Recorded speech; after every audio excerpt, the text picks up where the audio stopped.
Anh Phaolga ơi, em nghe nói là Mông Cổ đẹp lắm, anh đi quay thử đi. Anh chưa có đi Mông Cổ, nhưng mà đi Nội Mông có được không em? Dạ lên vlog sớm để em coi là nội Mông có khác ngoài Mông không nha. Cháu ơi, cô chú rất thích những cái chỗ nào mà bình yên ít người. Con có thể giới thiệu chỗ nào bên Trung Quốc cô chú có thể đi tham khảo được không? Dạ con thấy thì Thảo Nguyên Nội Mông rất là thích hợp cho những cái ai mà mê thiên nhiên. Kiểu như là chỉ việc hít cỏ và bay lắc trên lưng ngựa cũng thấy đời hưng phấn ạ. Em ơi, anh thấy kiến trúc Nga hay quá kia. Đi qua bên quay lên cho mọi người chiêm ngưỡng cái đi. Dạ anh ơi, em thấy là có một cái Moscow thu nhỏ ở trong lòng của Nội Mông nè. Chỗ này vừa giáp với Nga mà cũng vừa giáp với Mông Cổ nữa. Anh coi đi, mê luôn đó. Hôm nay mà mọi người cùng tới xà láng ở khu tự trị Nội Mông hen. Nội Mông có diện tích xấp xỉ ngang ngửa với Mông Cổ, nhưng mà có dân số đông gấp 8 lần Mông Cổ lận, là 25 triệu người. Bởi vậy thì nhiều người nói đi Nội Mông còn sớm hơn là ở Mông Cổ nữa. Vậy thì ta cùng đi thử coi sao.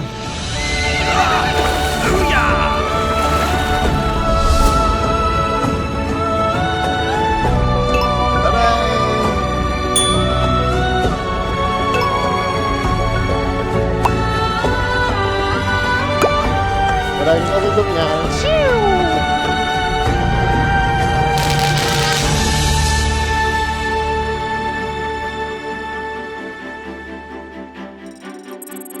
Trước tiên thì chúng ta phải ghé tới thành phố Hồi Hộp.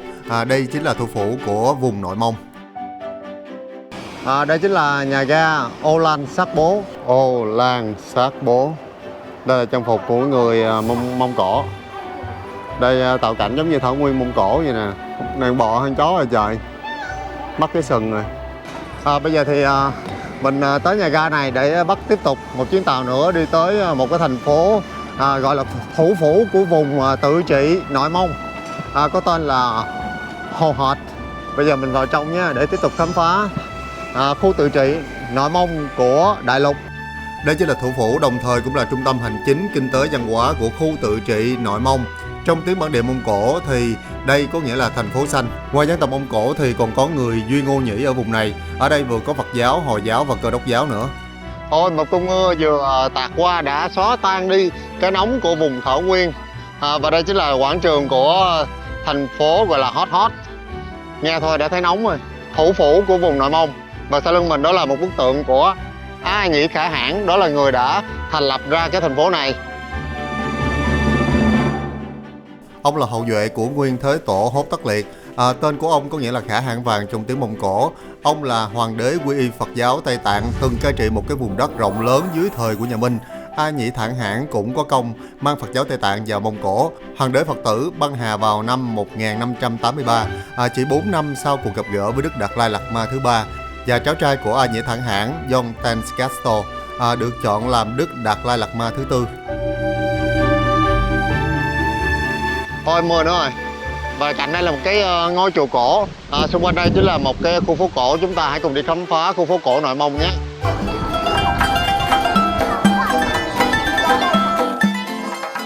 Ở ngay quảng trường trung tâm là một cái khu phố cổ không có quá lớn đâu. Ở đây là sự pha trộn kiến trúc giữa Hán, Mông, Tạng và Hồi. Những cái cửa hàng bán đồ cổ lưu niệm san sát nhau. Nội Mông chủ yếu thu hút khách du lịch vào mùa hè, khi mà những cơn mưa sẽ tưới mát các thảo nguyên xanh rờn. Trời ơi, đặc sản bên này này, dồi được làm bằng thịt cừu. Bên mình là dồi heo, rồi giò heo, dồi bò, bên này là dồi cừu luôn. Này bao tử gói gì nè, anh nói nè. Đâu, đây là bánh bao mà. Trời ơi, sao nhiều quán trở về tuổi thơ vậy? Một trong những cửa hàng rất là thịnh hành ở Trung Quốc bây giờ đó là những cái shop hoài niệm như thế này. Mọi người thấy hả, ở đây có chiếu Tây Du Ký nè, có tivi nè và có rất là nhiều thứ. Và mọi người có thể mua đi về để làm kỷ niệm. Rõ ha, rõ như camera hiện đại luôn á.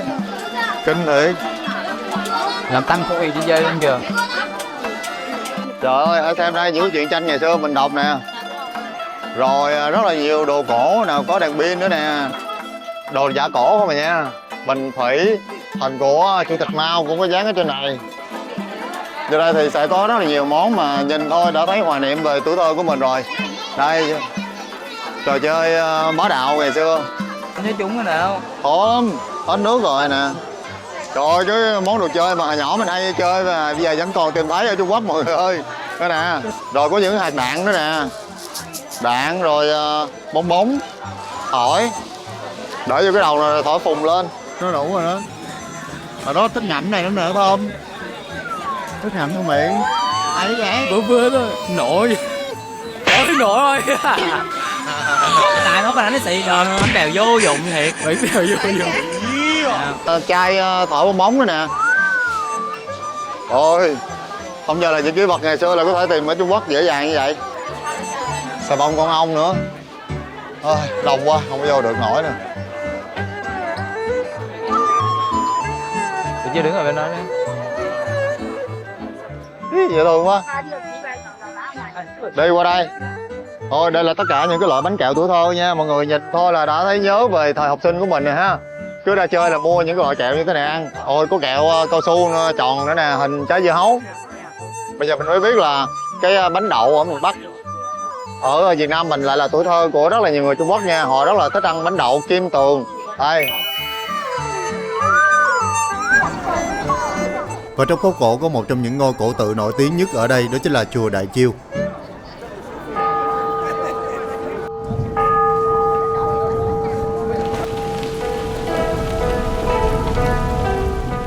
Đây được coi như là một chi nhánh của chùa Đại Chiêu ở Tây Tạng, một ngôi chùa Phật giáo Tây Tạng đầu tiên ở khu vực Nội Mông. Từ hơn 400 năm trước, chùa này đã nổi tiếng gần xa. Chùa được thủ lĩnh A Nhĩ Khả Hãn cho thành lập vào năm Vạn Lịch triều nhà Minh, tức là năm 1579. Bởi vì A Nhĩ Thản Hãn đã trải qua rất là nhiều năm chinh chiến, ông đã chán ghét cảnh chiến tranh và mong muốn có một cái môi trường sống yên bình, lui về ẩn dật. Chính vì thế mà trong lòng ông đã ôm ấp một cái tín ngưỡng. A Nhĩ Thản Hãn và giới quý tộc đã quy y Tam Bảo, thụ trì giới luật Phật Pháp, trở thành Phật tử. Lúc bấy giờ đã dùng 1,5 tấn bạc nguyên chất để mà đúc thành pho tượng Phật Thích Ca Mâu Ni cao 3 mét. Bảo vật này đã 400 năm tuổi. Trong rất nhiều chùa chiền ở Trung Quốc có rất là nhiều những pho tượng đúc bằng vàng nè, đồng, gỗ, đá và đất, nhưng mà chưa có pho tượng nào được đúc bằng bạc hết. Đây chính là một tuyệt tác. Tuyệt tác thứ hai đó là 2 con rồng uốn lượn trên 2 cột thông thiên trước pho tượng Phật tổ. 2 con rồng này được làm bằng đất nhưng mà không hề có một cái vết rạn nứt nào sau hơn 400 năm thăng trầm lịch sử. Lúc bấy giờ triều nhà Minh đã ban tên gọi là chùa Hoàng Tự, cũng gọi là chùa Đại Chiêu hay là chùa Phật Bạc. Sau khi chùa Đại Chiêu được xây dựng xong thì Đức Đạt Lai Lạt Ma đời thứ 3 đã đến Nội Mông để mà chủ trì giáo hội khai quang pho tượng Phật Bạc và còn diễn thuyết diệu pháp Như Lai cho triều đình Mông Cổ. Từ đó thì Phật giáo lan truyền khắp Mông Cổ luôn. Từ lúc mà hoàng đế Khang Hy đến tá túc ở trong chùa vài ngày, quyết định chọn chùa này làm chùa hoàng gia, thì các vị Lạt Ma không còn đến đây nữa. Chùa Đại Chiêu này tọa bắc hướng nam, còn bảo tồn rất là nhiều những cái pháp khí, pho tượng, bảo vật trang trọng quý giá, và còn có các bảo điện huy hoàng lộng lẫy trang nghiêm.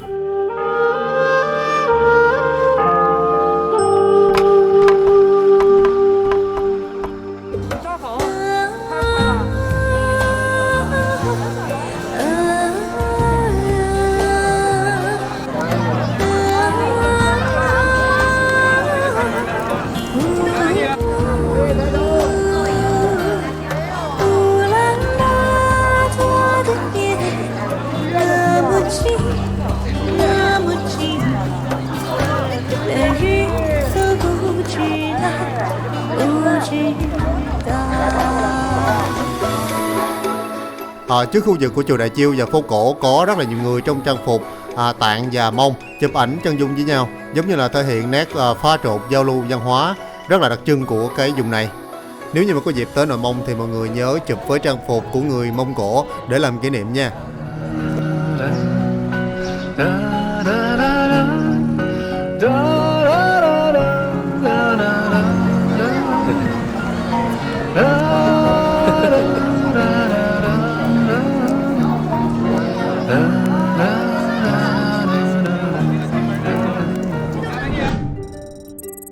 Tiếp theo chúng ta hãy đến với thành phố Ulan Sát Bố, nằm ở phía đông và cách thủ phủ Hồi Hộp là 140 cây số. Bên ngoài thành phố này chủ yếu là những cái thảo nguyên đồng trống thế này. Để đến được khu này thì mình đã thuê xe đi cả tiếng mới tới lận đó. Đây là một nhóm núi lửa đang ngủ yên, không còn hoạt động ở trên thảo nguyên thênh thang. Trong đó có một cái núi lửa hết sức đặc biệt.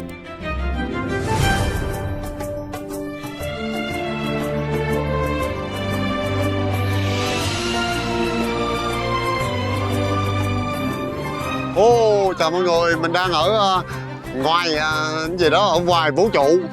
Mọi người xung quanh đều mặc đồ giống như phi hành gia vậy đó.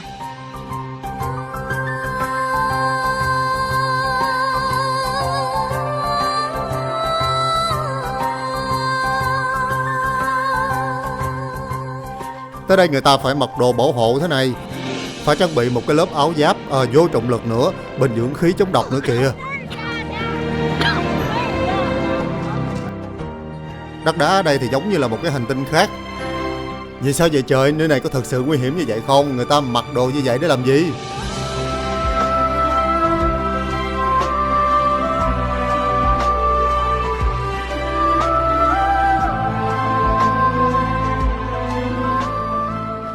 Đây là khu vực núi lửa số 6 Hỏa Sơn, ở tại cách thành phố Oloan Sác Bố là khoảng 1,5 tiếng lận. Trời ơi, nhìn trên bản đồ gần mà sao đi xa thấy ớn luôn. Tới đây là một cái thảo nguyên mênh mông, mà ở đây có rất là nhiều miệng núi lửa. Nhìn từ trên xuống giống như là mấy cái mục nhọt vậy đó, nhìn rất là dễ thương. Lúc đầu thấy ai cũng mặc đồ bảo hộ sợ bà cố luôn, mà mình tới đây thì thấy thở bình thường. Giờ mới biết là người ta mặc đồ phi hành gia để làm gì rồi. Chủ yếu là để làm màu. Đặc biệt là tới đây ai cũng thuê đồ phi hành gia nè, trắng bóc nè, đi lon ton ở bên dưới xếp hạng nhau đi. Bởi vì ở đây nè, những cái đá này nó màu đen, nó giống như là ở ngoài mặt trăng hay là hành tinh khác vậy đó. Bình thường thì mình thấy thuê đồ cổ trang, còn đây thấy thuê đồ phi hành gia ha. Ở đây mọi người thấy không có cần phải mua vé, không có sự quản lý của nhà nước. Nói chung là một điểm du lịch tự phát thôi, nhưng mà rất là sạch sẽ. Ai vô đây cũng được hết trơn, muốn chơi gì đó là chơi. Ôi mát lạnh đã vậy trời. Ở trên hành tinh này là mọi người có thể sử dụng được điện thoại nha. Hành tinh này còn có sự xuất hiện của một dân tộc rất là dễ thương. Không biết cô bé này đến từ bộ tộc nào đây? Từ núi lửa này mình có thể nhìn sang một cái ngọn núi lửa khác ở bên kia. Mọi người thấy thảo nguyên với những con đường nhìn rất là thênh thang mênh mông, trải dài luôn. Ôi nhìn xanh mướt luôn ha, mưa xuống bây giờ cỏ cây rồi xanh mướt luôn. Cái ngọn núi lửa này hình dáng rất là đẹp nè. Nhìn từ trên cao xuống có cái họ lõm chính giữa, cái sườn dốc của nó là lài rất là đẹp.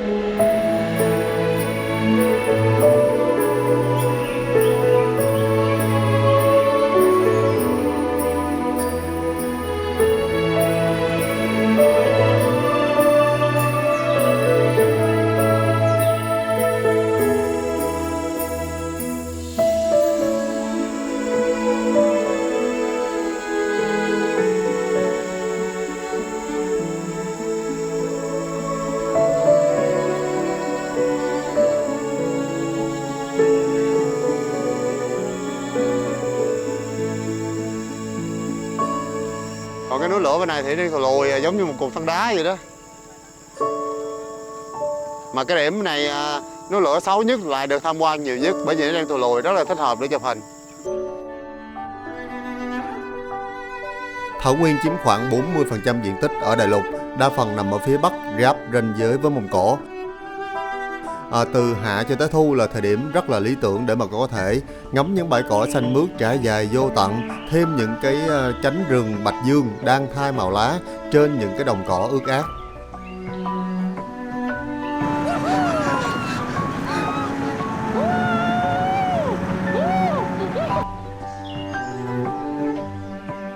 Vào mùa thu thì những cánh đồng thảo nguyên ở đây phong cảnh rất là tuyệt vời, cảnh sắc lay động lòng người, sắc xanh vàng đỏ bất tận trải khắp mọi nơi, vô cùng bình yên. Người ta gọi là Bắc Sắc Bích Ngọc. Thảo nguyên ở đây kéo dài từ sa mạc Gobi giáp với Ninh Hạ Cam Túc cho tới tận phía đông bắc giáp với nước Nga. Trong tiếng lá sạc sào, mang luồng khí mát lành, hít thì thấy cái mùi hoa cỏ bay tán lặng ở trong không gian. Cảm giác như là cái dư vị bình yên đó có trong từng ngọn cây bụi cỏ ở đây. Là mình nhớ tới cảnh mà Hoàng thất Mãn Thanh cứ mỗi năm lại đi săn bắt ở vi trường Mộc Lan. Càn Long lấy cớ là đi săn bắn, nhưng mà thực chất là trốn việc chính sự trở về với thiên nhiên. Đồng cỏ ở Nội Mông cũng là nơi chăn nuôi gia súc lớn nhất thế giới, bao gồm bò, cừu, dơi và ngựa. Với cuộc sống hiện đại thì người ta vẫn chăn thả gia súc, nhưng mà không còn du mục như xưa nữa.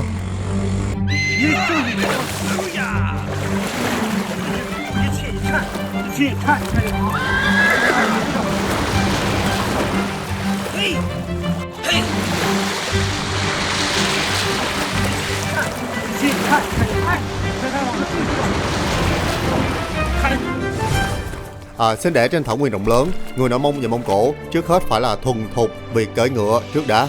Thiếu niên ở đây mà không cầm được roi quất ngựa thì chắc là điều nhục nhã. Ngày xưa, đế chế Mông Cổ rộng lớn nhất thế giới cũng đi chinh phạt và làm khiếp đảm cả nhân loại, cũng trên lưng ngựa mà. Ngày nay, đến phía nước Đại thì du khách sẽ kéo tới Nội Mông để mà có thể tha hồ bay lượn trên đồng cỏ. Không còn gì hứng thú bằng.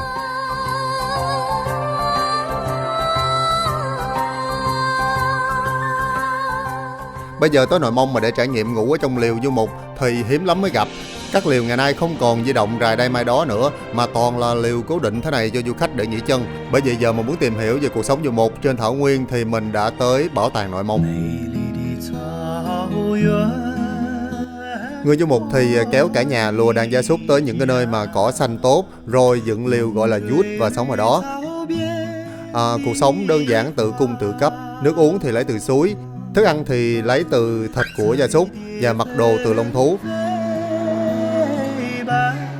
Ở Đông Bắc có bộ tộc gọi là Iwenki, chăn nuôi tuần lộc đến ngày nay vẫn còn, và nó nằm ở khu vực Hô Luân Bố Nhĩ. Chỗ này là nơi lạnh nhất của Nội Mông và mùa đông có thể xuống tới âm 40 độ C. Người ta sống trong những cái rừng bạch dương và lấy thân cây cũng như là vỏ cây để mà làm liều. Người Mông Cổ tôn thờ các Tắc Mãn như là một pháp sư liên kết với thần linh. Họ thường xuất hiện trong các buổi hiến tế.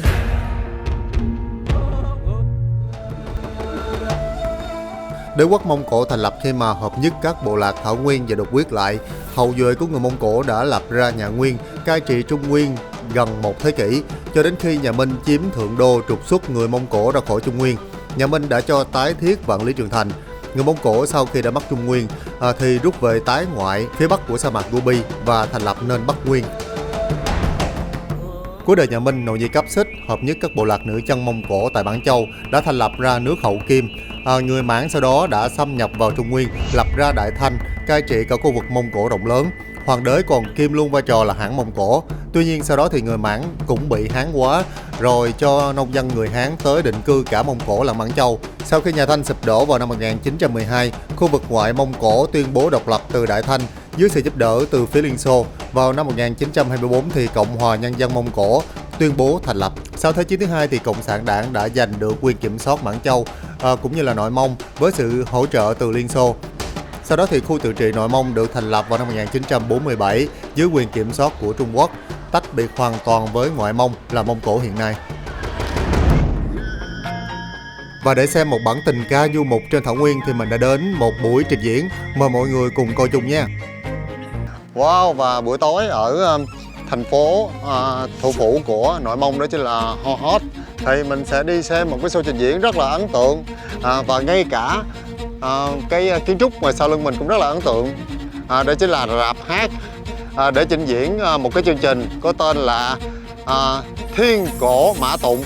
Nhà thi đấu được xây dựng theo kiểu kiến trúc là những cái căn liều của những người du mục trên thảo nguyên tại Nội Mông này. Và bây giờ thì mình hãy vào trong để mua vé và để quay cho mọi người xem là hàng trăm con ngựa sẽ trình diễn ở trên thảo nguyên trong sân khấu của nhà thi đấu, nhà hát rất là đẹp này như thế nào nhé. Mình vào trong thôi mọi người ơi. Thiên Mã Cổ Tụng, giá rẻ nhất là 280 tệ, tiếp theo là 380 tệ, còn 480 tệ là ngồi ở đâu? Đây là 480 tệ nè, còn giá màu đỏ này là 680 tệ nè. Sau tái hiện được cuộc sống trên thảo nguyên, sói là một mắt xích lớn trong đời sống ở trên những đồng cỏ. Người Mông Cổ sống là để chiến đấu với sói, nhưng mà khi chết lại cần sói thông qua tập tục thiên tán. Bản chất của người trên thảo nguyên đó chính là trí tuệ của sói và tốc độ của ngựa. Câu chuyện về sự trưởng thành trên lưng ngựa của một chàng trai được sinh ra trên thảo nguyên. Cả bộ lạc cùng chào đón một thành viên mới. Chàng trai dành một khung lớn trong bộ lạc du mục cùng với các bạn đồng trang lứa và còn thể hiện được sức mạnh chiến binh từ nhỏ của mình. Người Mông Cổ có đại hội thể thao gọi là Nadam hàng năm vào mùa hè. Show tái hiện lại cho thấy văn hóa trên thảo nguyên. Ngoài làm bạn với mây trời, cỏ, cát, gió mưa thì người du mục đồng cỏ cũng có âm nhạc để mà giải khuây.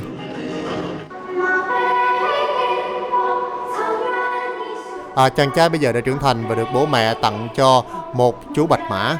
Bây giờ thì chú phải tập dần quen với việc sống trên lưng ngựa. Chú Bạch Mã này sẽ gắn liền với cuộc đời của chàng trai trên thảo nguyên. Cuộc sống hàng ngày trên thảo nguyên của chàng trai đó chính là chăn thả gia súc cùng với đám bạn. Ngoài ra thì chàng phải thể hiện được kỹ nghệ bắn cung và chinh phục các bầy ngựa hoang để những người trong bộ lạc có thể thấy, để chứng tỏ được tư cách thủ lĩnh của mình. Nhờ lanh lợi mà chàng trai đã rơi vào tình yêu trên thảo nguyên với một cô gái xinh đẹp. Đồng cỏ xanh rờn chứng kiến tình yêu lứa đôi.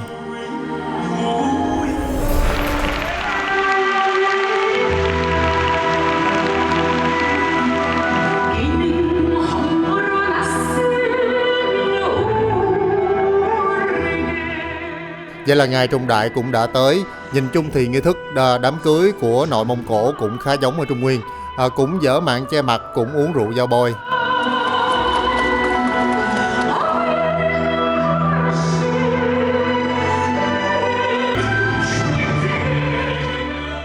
Vậy là hai người cuối cùng cũng đã về chung một cái mái liều, xây dựng tổ ấm trên thảo nguyên.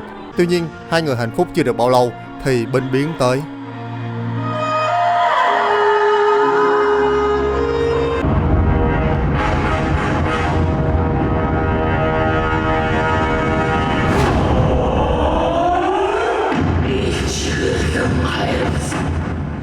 Tắc Mãn đang làm lễ cầu an chúc phúc cho binh đoàn tham gia chinh chiến. Binh đoàn này do chàng trai làm tướng quân thủ lĩnh, chiến đấu với các bộ lạc du mục khác để mà gìn giữ quê hương.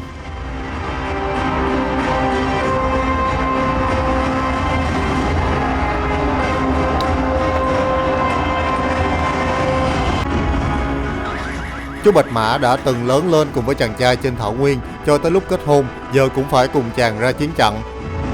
Chiến loạn luôn xảy ra sự hy sinh mất mát.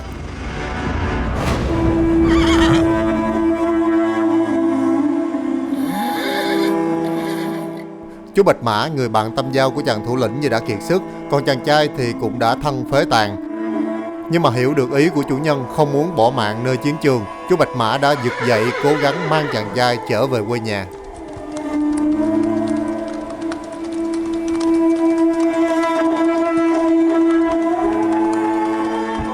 Nhưng mà thảo nguyên mênh mông rộng lớn, không biết là chú Bạch Mã có chở được chàng thủ lĩnh về nhà kịp lúc trước khi chàng trai trút hơi thở cuối cùng hay không. Chiến sự kết thúc, nhiều chàng trai của thảo nguyên đi tòng quân trở về nhà. Tuy nhiên thì người vợ không thấy phu quân của mình ở đâu hết. Con trai của hai người bây giờ cũng đã khôn lớn, mẹ già giờ cũng đã lụm cụm, còn người cha thì đã không còn nữa. Cả nhà tưởng chừng như không còn chút hy vọng thì cuối cùng điều kỳ diệu cũng tới.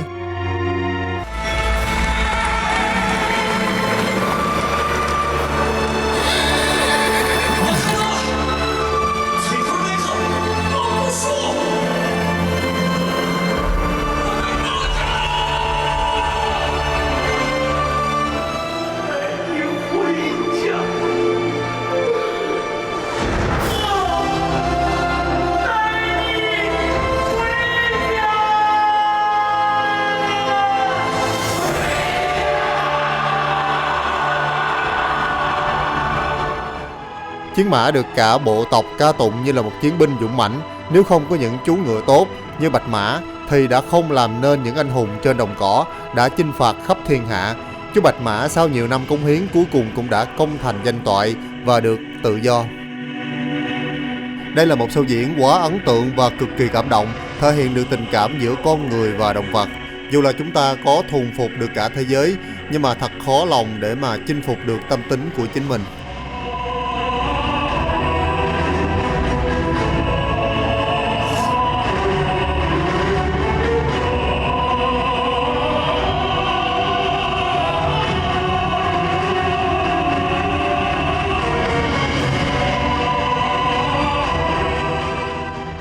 Và là show diễn đã kết thúc. Trời ơi, mọi người thấy một sân khấu nè, quá trời rộng luôn. Lần đầu tiên mình thấy một cái sân khấu đặc biệt đến như vậy, giống như một cái trường thi đấu gì đó, mà có màn hình LED nè, có bãi cát, có đồi núi, tạo quang cảnh giống như là một cái thảo nguyên mênh mông gì đó. Trời ơi, lần đầu tiên mình thấy một cái màn trình diễn dàn dựng rất là công phu như vậy. Có hàng trăm con ngựa tung tăng chạy nhảy, rất là cảm xúc. Đến Nội Mông thì mọi người cũng dành thời gian để theo dõi show gì Thiên Cổ Mã Tụng này nhá. Nhà hát quá rực rỡ rồi, quá lung linh rồi. Chỗ này thì cách thành phố tới 30 cây số luôn nha, khá là xa. Nhưng mà tới đây rồi thì rất là đáng.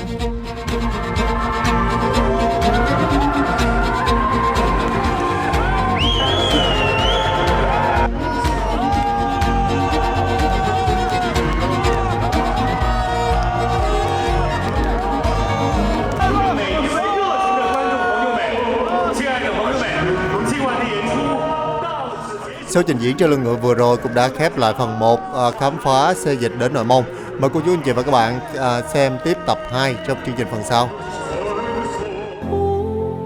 Trong phần sau chúng ta sẽ tiếp tục khám phá những cái nơi khác của Nội Mông, bao gồm trải nghiệm ngủ một đêm ở trên thảo nguyên đồng cỏ. Sau đó sẽ tới viếng lăng của Thành Cát Tư Hãn, người đã thành lập ra đế quốc Mông Cổ.